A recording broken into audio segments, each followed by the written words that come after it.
Hello, and thanks for joining us. In this short video, you'll learn how to make greeting cards using the Cricut Joy card mat and insert cards.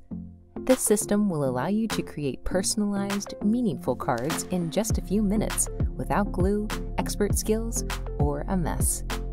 Let's get started. Pick your materials, open up your Design Space app, and pick your card project. Follow instructions on the screen until prompted to load the card. Remove the protective cover from the mat. Slide the back of the folded card under the left side of the clear plastic divider. The card is designed to butt up against the top of the mat. Now, press the front of the card onto the mat adhesive. This will hold it in place for the cut. Insert the mat into the machine arrow first.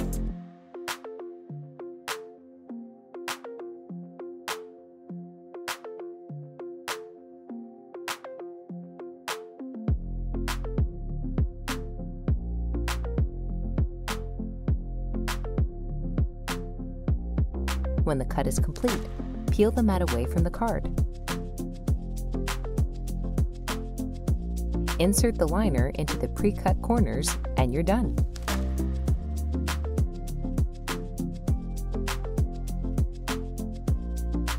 Thanks for watching.